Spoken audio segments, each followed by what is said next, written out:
Hi hello good morning welcome back to my channel. ನಾನು ದೀಪಿಕಾ ಗೌಡ. ನಾನಿವತ್ತು ದೇವಸ್ಥಾನಗಳಲ್ಲಿ ದೊಡ್ಡ ದೊಡ್ಡ ಫಂಕ್ಷನ್ ಅಲ್ಲಿ ಮೊಸರನ್ನ ಮಾಡೋ ರೀತಿ ತಿಳಿಸ್ಕೊಡ್ತೀನಿ, ನೋಡೋಣ ಬನ್ನಿ. ಇದು ಫ್ರೈಗೆ ಬೇಕಾಗಿರುವಂತ ಇಂಗ್ರೀಡಿಯೆಂಟ್ಸು: 5 ಒಣಮೆಣಸಿನಕಾಯಿ, 5 ಹಸಿಮೆಣಸಿನಕಾಯಿ, ಸ್ವಲ್ಪ ಕರಿಬೇವಿನ ಸೊಪ್ಪು, 1 ಸ್ಪೂನ್ ಅಷ್ಟು ಸಾಸಿವೆ, ಅರ್ಧ ಸ್ಪೂನು ಕಾಳುಮೆಣಸು, 50 ಗ್ರಾಂ ದ್ರಾಕ್ಷಿ, 50 ಗ್ರಾಂ ಗೋಡಂಬಿ, ಅರ್ಧ ಕಪ್ ಅಷ್ಟು ಹಸಿ ತೆಂಗಿನಕಾಯಿ ತುರಿ, ಸ್ವಲ್ಪ ಎಣ್ಣೆ. ಇದು ಮೊಸರನ್ನಕ್ಕೆ ಕಲ್ಸೋದಿಕ್ಕೆ ಬೇಕಾಗಿರುವಂತ ಇಂಗ್ರೀಡಿಯೆಂಟ್ಸು. ನಾನಿಲ್ಲಿ 1 ಲೋಟದಷ್ಟು ರೈಸ್ನ ಮಾಡಿ ಎತ್ತಿಟ್ಕೊಂಡಿದ್ದೀನಿ. 1/4 ಲೀಟ್ರಷ್ಟು ಮೊಸರನ್ನ ತಗೊಂಡಿದ್ದೀನಿ. ಅರ್ಧ ಲೀಟ್ರಷ್ಟು ಸ್ವಲ್ಪನೂ ನೀರು ಹಾಕ್ದೆ ಹಾಲನ್ನ ಕಾಯಿಸಿ ಎತ್ತಿಟ್ಕೊಂಡಿದ್ದೀನಿ. 1 ದಾಳಿಂಬೆ ಹಣ್ಣು, 1 ಕಪ್ಪಷ್ಟು ದ್ರಾಕ್ಷಿ, 1 ಈರುಳ್ಳಿ, ಸ್ವಲ್ಪ ಕೊತ್ತಂಬರಿ ಸೊಪ್ಪು, ಜೊತೆಗೆ ಉಪ್ಪು. ಇವಾಗ ಯಾವ ರೀತಿ ಮಾಡೋದು ಅಂತ ನೋಡೋಣ ಬನ್ನಿ. ಗ್ಯಾಸ್ನ ಆನ್ ಮಾಡಿ ಅದಕ್ಕೆ ಒಂದು ಬಾಣಲಿ ಇಟ್ಟು 2 to 3 ಟೇಬಲ್ ಸ್ಪೂನ್ ಅಷ್ಟು ಆಯಿಲ್ನ ಆ್ಯಡ್ ಮಾಡಿಕೊಂಡು, ಆಯಿಲ್ ಸ್ವಲ್ಪ ಬಿಸಿ ಆದ ನಂತರ ಗೋಡಂಬಿನ ಹಾಕೊಂಡು ಅದು ಗೋಲ್ಡನ್ ಬ್ರೌನ್ ಕಲರ್ ಬರೋ ತನಕ ಫ್ರೈ ಮಾಡ್ಕೊಳ್ಬೇಕು. ಉರಿ ಮೀಡಿಯಂನಲ್ಲೇ ಇಟ್ಕೊಂಡು ಅದನ್ನ ಫ್ರೈ ಮಾಡ್ಕೋಬೇಕು. ತುಂಬಾ ಉರಿ ಇಟ್ಕೋಬಾರ್ದು, ಯಾಕಂದ್ರೆ ಬೇಗ ಸೀದೋಗೋ ಚಾನ್ಸ್ ಇರುತ್ತೆ. ಇದನ್ನ ಒಂದು ಬೌಲ್ಗೆ ಟ್ರಾನ್ಸ್ಫರ್ ಮಾಡ್ಕೊಳ್ಬೇಕು. ಅದೇ ಆಯಿಲ್ಗೆ ನಾವು ಎತ್ತಿಟ್ಕೊಂಡಿರುವಂಥ ದ್ರಾಕ್ಷಿ ಹಾಕಿ ಅದನ್ನು ಕೂಡ ನೀಟಾಗಿ ಫ್ರೈ ಮಾಡ್ಕೋಬೇಕು. ಅದು ಸ್ವಲ್ಪ ದಪ್ಪ ಆಗ್ತಿದ್ದಂಗೆನೆ ಅದನ್ನ ಎತ್ತಿಟ್ಕೋಬೇಕು, ಇಲ್ಲಾಂದ್ರೆ ಅದು ಕೂಡ ಸೀದೋಗೋಂಥ ಚಾನ್ಸ್ ಇರುತ್ತೆ.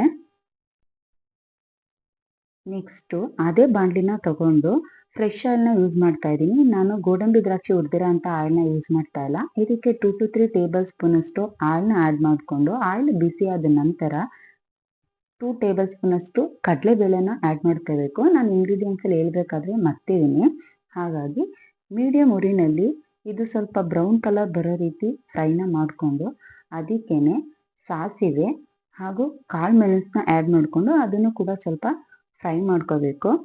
ಆದಷ್ಟು ಮೀಡಿಯಮ್ ಉರಿನಲ್ಲಿ ಫ್ರೈ ಮಾಡ್ಕೊಳ್ಳಿ, ತುಂಬ ಹೈ ಫ್ಲೇಮ್ ಇಟ್ಕೊಂಡು ಫ್ರೈ ಮಾಡ್ಕೋಬೇಡಿ.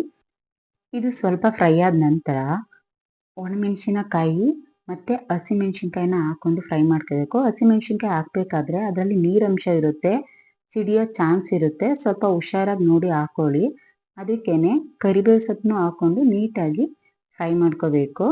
ನಾನಿಲ್ಲಿ ಹಸಿಮೆಣ್ಸಿನ್ಕಾಯಿ ಒಣಮೆಣ್ಸಿನ್ಕಾಯಿ ಎರಡನ್ನೂ ತೊಗೊಂಡಿದ್ದೀನಿ. ಎರಡೂ ಕೂಡ ಒಂದೊಂದು ರೀತಿ ಟೇಸ್ಟ್ನ ಕೊಡುತ್ತೆ, ಹಾಗಾಗಿ ಅದಕ್ಕೆ ಎತ್ತಿಟ್ಕೊಂಡಿರೋವಂಥ ಹಸಿ ತೆಂಗಿನಕಾಯಿ ತುರಿನ ಆ್ಯಡ್ ಮಾಡ್ಕೊಳ್ತಾ ಇದ್ದೀನಿ. ತೆಂಗಿನಕಾಯಿ ತುರಿ ಹಾಕಾದ್ಮೇಲೆ ತುಂಬ ಹೊತ್ತು ಫ್ರೈ ಮಾಡೋ ಅವಶ್ಯಕತೆ ಇಲ್ಲ, ಸ್ವಲ್ಪ ಟೈಮ್ ಫ್ರೈ ಮಾಡಿಕೊಂಡ್ರೆ ಸಾಕು. ಅದಕ್ಕೆ ಸ್ವಲ್ಪ ಉಪ್ಪನ್ನ ಆ್ಯಡ್ ಮಾಡ್ಕೊಳ್ತಾ ಇದ್ದೀನಿ, ಒಗ್ಗರಣೆ ಟೇಸ್ಟ್ ನೀಟಾಗಿ ಹಿಡೀಲಿ ಅಂತ. ಎಲ್ಲ ಇಂಗ್ರೀಡಿಯೆಂಟ್ಸ್ನು ನೀಟಾಗಿ ಮಿಕ್ಸ್ ಮಾಡ್ಕೊಳ್ಬೇಕು ಉಪ್ಪು ಹಾಕಿದ ನಂತರ. ಇವಾಗ ಎಲ್ಲ ರೆಡಿ ಇದೆ, ನಾವು ಮೊಸರನ್ನ ರೆಡಿ ಮಾಡ್ಕೋಬೇಕಷ್ಟೇ. ಒಂದು ದೊಡ್ಡ ಬಾಣಲಿ ತೊಗೊಂಡು ನಾನು ಮಾಡಿ ಎತ್ತಿಟ್ಕೊಂಡಿರೋವಂಥ ರೈಸ್ನ ಇದಕ್ಕೆ ಹಾಕ್ಕೊಳ್ತಾ ಇದ್ದೀನಿ. ನೀವು ಬೇಕಾದರೆ ಸ್ವಲ್ಪ ಸ್ವಲ್ಪನೇ ನಿಮ್ಗೆ ಎಷ್ಟು ಬೇಕೋ ಅಷ್ಟನ್ನು ಹಾಕ್ಕೊಳ್ಬೋದು. ಅದಕ್ಕೆ ಈರುಳ್ಳಿ, ದಾಳಿಂಬೆ ಹಣ್ಣು, 1 ಕಪ್ಪಷ್ಟು ದ್ರಾಕ್ಷಿ ಹಾಕ್ಕೊಂಡು, ನಾನಿಲ್ಲಿ 1/4 ಲೀಟ್ರ್ ಮೊಸರು ತೊಗೊಂಡಿದ್ದೆ, ಅದರಲ್ಲಿ 1 ಲೀಟ್ರಷ್ಟು ಮಾತ್ರ ಆ್ಯಡ್ ಮಾಡ್ಕೊಳ್ತಾ ಇದ್ದೀನಿ. ನೋಡಿ ಆ್ಯಡ್ ಮಾಡ್ಕೋಬೇಕು. ನಾನಿಲ್ಲಿ ಹಾಲನ್ನು ಕೂಡ ಅಷ್ಟೇ ಅರ್ಧದಷ್ಟೇ ತೊಗೊಂಡಿದ್ದೀನಿ, ಯಾಕಂದರೆ ನಮ್ಮ ಕನ್ಸಿಸ್ಟೆನ್ಸಿ ನೋಡ್ಕೊಂಡು ನಾವು ಇದನ್ನು ಮಿಕ್ಸ್ ಮಾಡ್ಕೋಬೇಕು.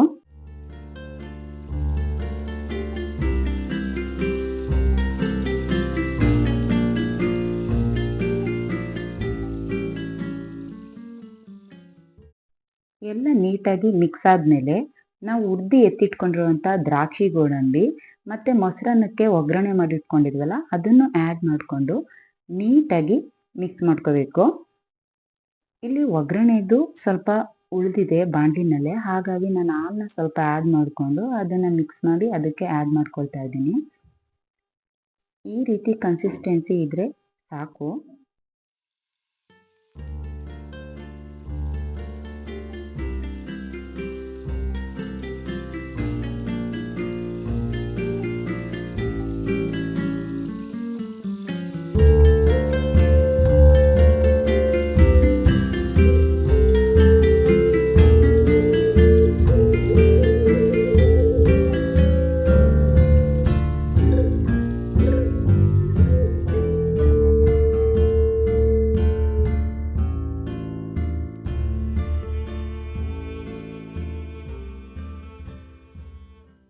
ನಾನಿಲ್ಲಿ 1/4 ಲೀಟ್ರಷ್ಟು ಮೊಸರನ್ನ ತಗೊಂಡಿದ್ದೆ. 1/4 ಲೀಟರ್ ಇನ್ನು ಮಿಕ್ಕಿದೆ. 1 ಲೀಟರ್ ಅಷ್ಟೇ ನಂಗೆ ಯೂಸ್ ಆಗಿರೋದು. ಇದಕ್ಕೆ ಸ್ವಲ್ಪ ನಮಗೆ ಬೇಕು ಅಂತ ಅಂದರೆ ಟೇಸ್ಟ್ ನೋಡಿ ಉಪ್ಪನ್ನ ಆ್ಯಡ್ ಮಾಡಿಕೊಂಡು ನೀಟಾಗಿ ಮಿಕ್ಸ್ ಮಾಡಿದ್ರೆ ನಮ್ಮ ಮೊಸರನ್ನ ರೆಡಿ ಆಗಿದೆ. ಯಾವ ರೀತಿ ರೆಡಿ ಆಗಿದೆ ಅಂತ ಹೇಳೋದಾದ್ರೆ, ಸೇಮ್ ದೇವಸ್ಥಾನಗಳಲ್ಲಿ ಪ್ರಸಾದ ಕೊಡ್ತಾರಲ್ಲ ಆ ರೀತಿನೇ ರೆಡಿ ಆಗಿದೆ.